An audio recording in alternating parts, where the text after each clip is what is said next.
Dans cette séquence, on va avoir un troisième intervalle qui va devenir notre intervalle de référence. Voici le contexte. On va partir d'une position fermée non plus en 0, mais en moins pi radian. Ici, j'ai mon cercle. Pour placer moins pi radian, je l'ai coupé en deux. Je sais que j'ai un demi-tour, donc 0 radian, il est à droite. Donc moins pi, j'ai tourné dans le sens négatif. Moins pi radian, il est ici à gauche.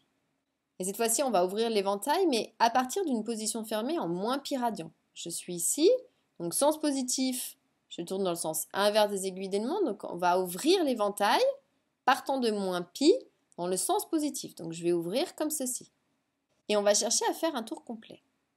Même question que précédemment, quel serait l'intervalle qui va représenter ce tour complet? Essayez d'imaginer l'ouverture et la succession des angles que vous allez pouvoir avoir. Donc faites une pause sur la vidéo, essayez de chercher tout seul et venez voir si vous avez juste. Je vais vous montrer la succession d'images qui correspondrait. Donc on part de moins pi radian. Si j'ouvre une première fois mon éventail, dans le sens positif, ça pourrait donner ceci. Je continue à ouvrir, encore, jusqu'à faire un tour complet. La position de base était à moins pi. La position finale, ici, puisque j'ai fait un tour complet, je me retrouve à ma position de base.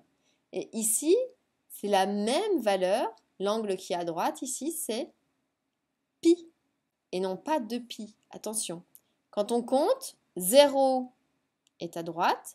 Si je fais un tour complet, 2pi est à droite et on garde toujours cette convention que 0 sera toujours à droite. Donc si je suis à gauche, c'est que je suis à pi. Donc ça veut dire que l'angle ici, ce sera moins pi jusqu'à pi. Donc cet intervalle est important. Donc si on fait un petit récapitulatif, j'ai ma position enfermée en moins pi, je vais dans le sens positif, je l'ouvre, je fais un tour complet, j'arrive de nouveau à pi. C'est l'angle qui est de nouveau à gauche. J'obtiens donc l'intervalle moins pi pi. Le problème, c'est que je prends deux éléments qui sont à la même position. Moins pi et pi sont à la même position. Des fois en maths, c'est un peu embêtant d'avoir deux éléments au même endroit. Donc ici, on va poser une convention, valable pour tout le monde, afin qu'il n'y ait qu'une personne au même endroit. Et pour cela, on a décidé d'exclure moins pi, je ne le prends pas, mais on ouvrira quand même l'éventail et on reviendra jusqu'à pi. Donc en fait, tous les éléments de l'intervalle moins pi pi, donc ici on ouvre, tous ces éléments-là, ils vont être pris une et une seule fois et je vais arriver en position pi, pas de souci, j'ai commencé à un endroit mais je ne l'ai pas pris et je finis à l'endroit pi où je le prends. Donc ça c'est un intervalle important, on va s'en servir dans ce qu'on va appeler des mesures principales.